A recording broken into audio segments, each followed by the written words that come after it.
Hey, it's Chris. Let's talk Sankokushin. Now, this is a game that's on a lot of people's hype list for good reason. It is another take on the boss battler KDM style game with a multifaceted approach, not only as a battler, but a psychological as well as a narrative campaign style game. It's set in the feudal, medieval sort of Japan time frame. And although it's heavily hyped at this point, not much is known about the actual gameplay. However, a couple weeks ago, over the new year, they put out an update, a New Year's update, that goes into a lot more detail and a lot more specifics of the elements within the game that we are going to see.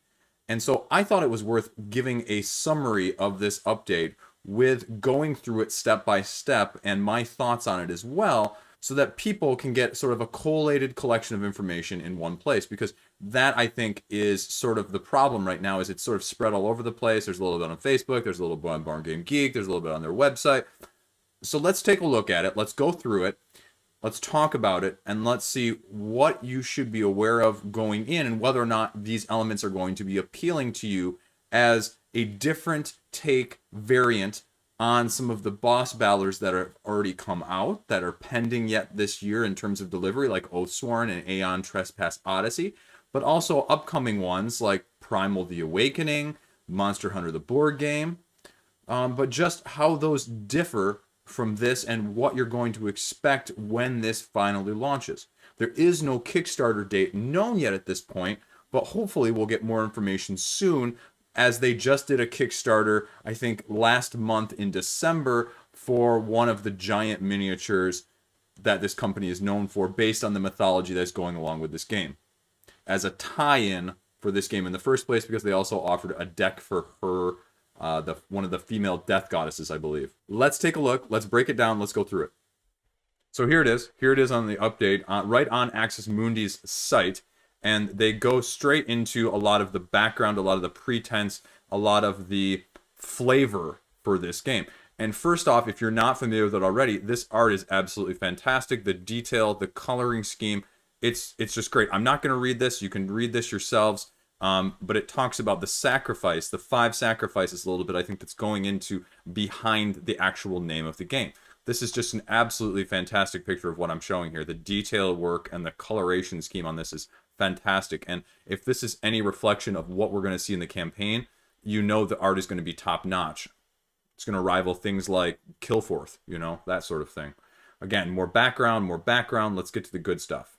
So the interesting thing, though, when you're skimming over this background, is this text is giving you the flavor of why these cards are the way they are. She's talking about a root and a tree system basically infecting people and causing them to lose it. And so that's what you see in the picture here, gain an accuracy, but you see things you shouldn't see. If you have this and another trait, so this is sort of KDM-esque, you're going to die in the 4th week after you get those. So it's a trait that is going to give you obviously some significant benefit. How important accuracy is at this point, that's sort of what we don't know with these statistics. But again, all of these little text blurbs tie into the things that they're going into. So it's not just flavor text for the sake of flavor text. Here you've got some sample modeling, some renders. Here we go. This is the resin sac. This is the thing that cures or can help heal these disease processes. And so it's place a tier of Yume terrain token and in the front there, so you can try to collect these, essentially, is what it seems like. Now here we finally get into 4 of your starting characters. Now they go down a little bit further and they talk about the characters that you're going to be getting or using, and these are the starter characters. However, they make it very clear that these are just the starter characters. It's not going to go to the Kingdom Death Monster levels where you almost wonder sometimes if it's worth the point even naming them, more than like John Doe #1. But they also state very clearly that you are going to have the ability and have the opportunity and may even need to use other characters depending on how the game flows. And you can't read it here, but if you zoom in really closely in these little gray squares, they say exactly what equipment that the people start with, so that you can tell just based on the cards what you need to gather. The other interesting thing here, and I'm not sure how that plays in yet, they each make you take something called a bounty card. So here you go. I mean, just what I mentioned. New heroes, create new ones, try not to die.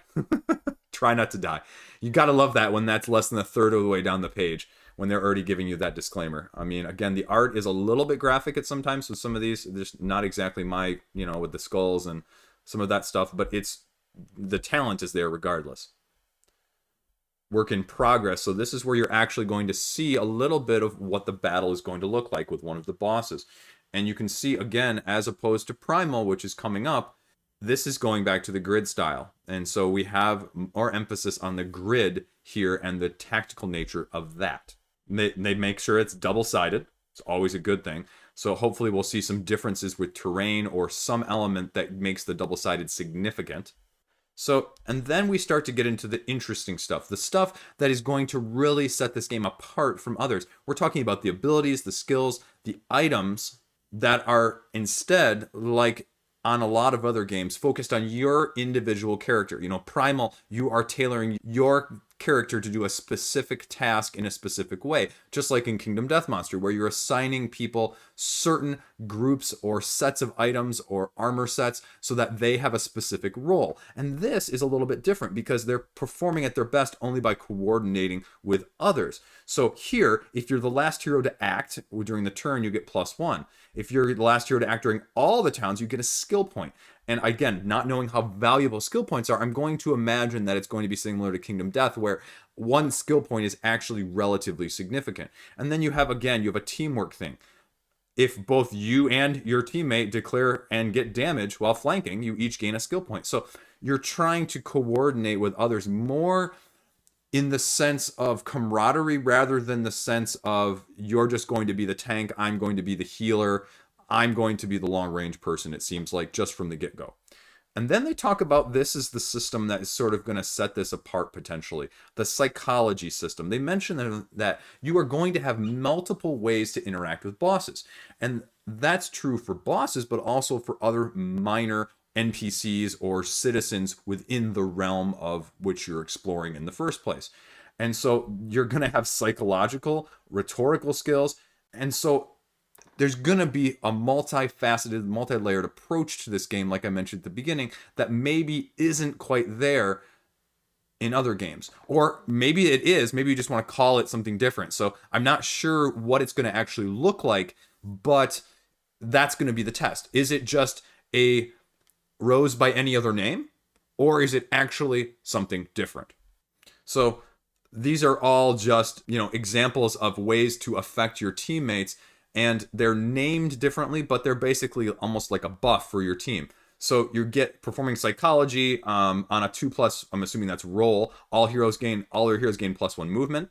If you've discarded at least 2 blue, you can spend to make your opponent suffer 1 defense.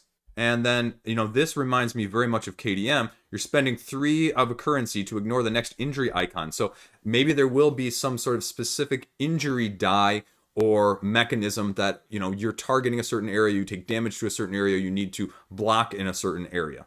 Now then they also talk about the techniques and the stances that you are allowed to combine to try to create the best synergy between heroes. And you upgrade these and they give you various stances. So the high guard stance is for your damage. You're tanking if you're in the mid guard stance, or if you want to be a flanker, you have the low guard stance. And these are all ones that an individual character can choose between to go into the encounter.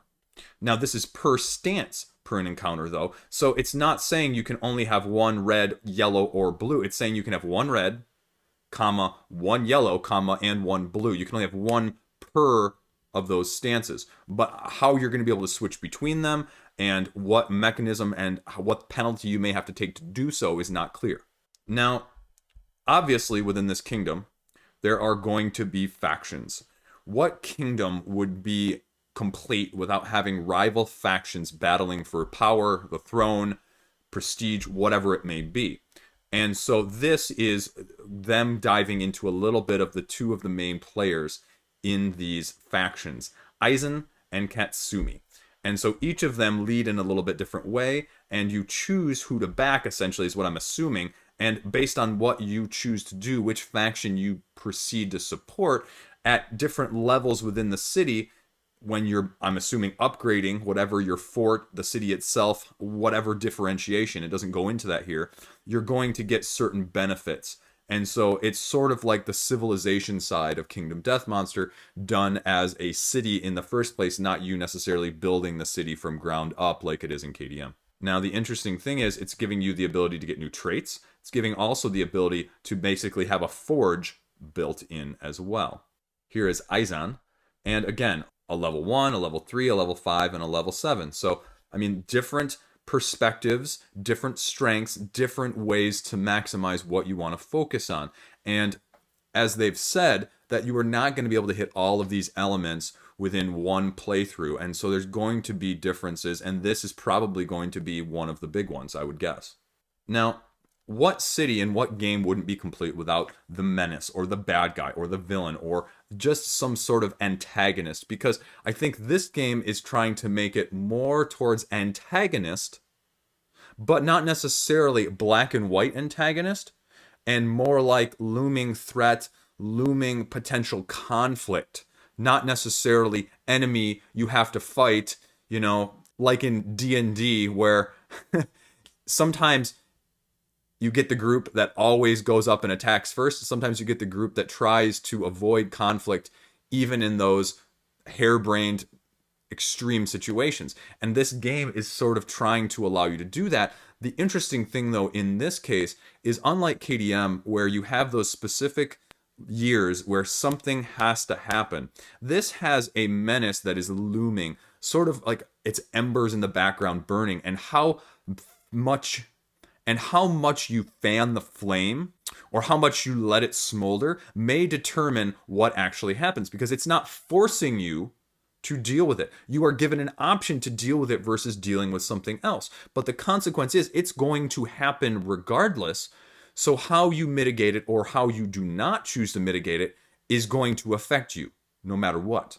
As it says here, this is a game where time is going to be your most valuable resource. In this sense, there's always going to be something happening. You may have a 2 or 3 pronged situation where you can only choose one of those prongs, and you may just have to take the consequences of the other two. Where KDM, you can choose monsters that you're fighting between, but on year 7 you're going to fight the hand or whatever year it is.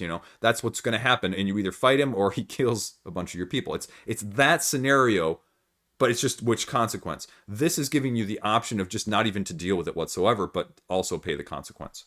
So engage it. It tells you what to do, and then if you just miss it, you're going to get this shadow contamination, which is, I'm sure, shadow spreading over the land, which is going to cause corruption or some lines of evil, bad thing like that. Now, interesting thing is they mentioned the deadline here being the current week. Now, how we're going to be keeping track of the timeline is not quite clear yet in this game. Is it going to be days? Is it going to allow for you to rest for a certain amount of time for the clock to, wind forward? Or is it going to be, I can do a certain amount of much per week? There's not really a clear example of that yet as far as I know. Again, here's another one. Current week. Engage. Do this encounter. Miss. Morale. Investigate. So you have 3 different things you can do on this card. So that's the difference sometimes in a lot of these scenarios. Again, same thing. This one, though, is inevitable. This one is different than the ones shown previously. I mean, you have to do this. You are going to do one of these things. And if you do not, you are going to miss something massive is really what it comes down to. As I mentioned above, your heroes are not just individual soldiers. You are fighting to get more facilities, to train them, to build them up, but also to bond them together.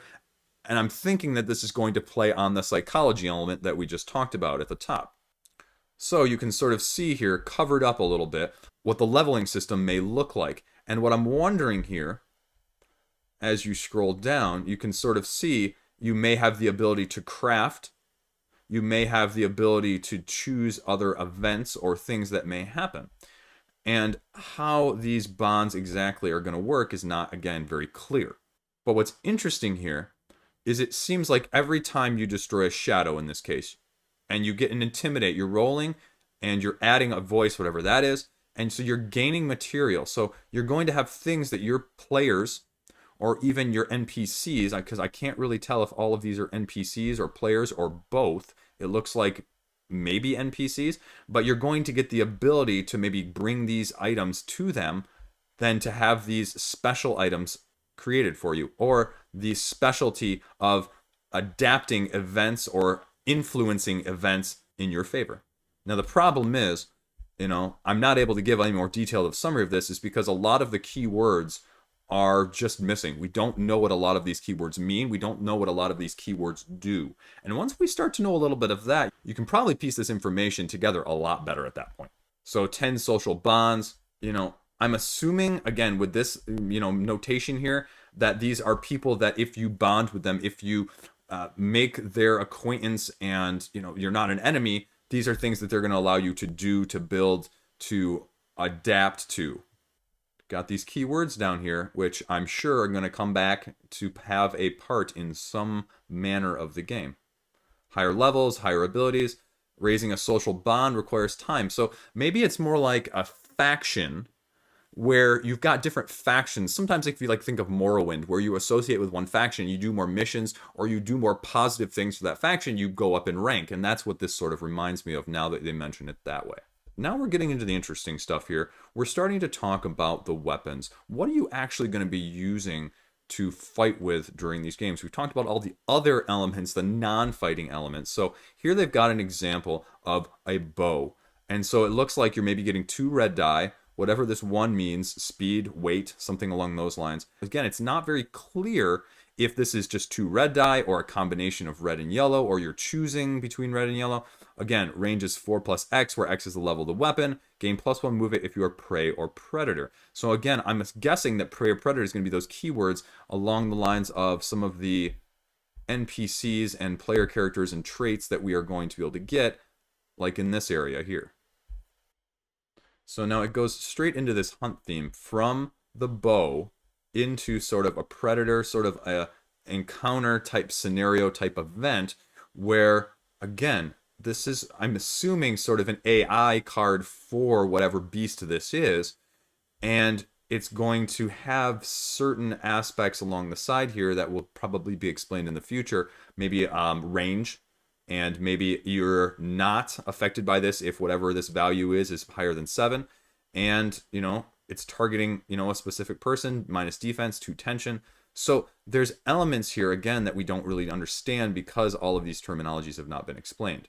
Now here's an event. Obviously something big happens, and then you're having to choose in a response, sort of like the KDM ones, where if you roll, on these big events, you're going to get a certain outcome. So flipping this card is going to give you a different outcome depending on which one. And so again, you might know in the future, but it might not depend on your roll because you're rolling for each 3 of these are going to be different. So which one are you going to be doing? Now they talk about here, Fen is going to be adding a promo expansion boss AI. So again, how much that's going to add, no idea. And then we get some more miniatures here at the bottom. And then, of course, they talk about that it's going to be in hips, the plastic for the models. So that's it on the New Year's update right now. Nightcap it off again just with the artwork because it's freaking fantastic. So that's Sankokushin in the New Year's update, and that's what we know, and those are the elements that we've seen so far. Now, the other big question, I'll throw this in here at the end as sort of a side point rambling, if you will. What's the price point going to be on this game, especially knowing that it's hips for the plastic and not PVC? Again, the comparison has to be to Kingdom Death Monster because apparently there's going to be something like 10 major boss opponents in the base game, not including expansions. And if this styles itself anyway in the production as well as the configuration of Kingdom Death Monster that it was originally, that it came with the core box and the 12 expansions, you could be really looking at upwards of higher than anything we have seen on Kickstarter since KDM. And that's slightly intriguing, slightly terrifying as well. If you're talking, beyond the usual $200 to $300-ish gameplay all in on these other previously, higher end miniature Kickstarter games. So you could be talking $500, $600, $700 potentially. Not knowing the date yet, if you're interested at all in this game, you better be budgeting because I didn't really realize that before making this video, that you could be really talking that high end of things. The real test is going to be, does this have enough draw, especially when it actually hits the campaign, to entice people like Kingdom Death Monster did, to put down that much money up front for, and let's be honest here, an unproven commodity, because that's what it is. Axis Mundi is more known for their miniatures, not for their games. And so there is definitely that element that you have to be aware of. Now, Kingdom Death Monster is the exception. Let's be very clear about that. It is the exception rather than the rule. And that's because they spent way too long in development. I say that as a good thing. And they were not concerned, and they had the ability to support themselves during that time like some other Kickstarters can't afford to do, because the only funds that they have coming in are directly from the Kickstarter originally. They aren't another miniature company that sells miniatures along the side to allow for that lengthened development time. How will that affect things? Will it end up being another KDM in terms of delivery, which, you know, everyone still is just kind of going, I don't know. But if those are concerns to you, and if you're not willing or aware of that, these should be flags for you to consider whether or not this is a type of game for you. Especially with all of the other ones that I've mentioned that are similar, of their ilk, or even at a cheaper cost and price, and that you'll invariably get sooner. Just by the sheer fact that they've already launched, or campaigns have finished, and there's product being developed already at a further state. So that is what we know right now of Sankokushin. Let me know what you think. Are you still excited for this game, seeing some of these elements, knowing that there is going to be a huge learning curve and terminology curve and higher end boutique style game now? I'd be interested to see what you think. As always, let me know in the comment section below. If you like it, shoot me a sub. I'm always happy to talk. Thanks for watching. I'll see you around. Stay classy.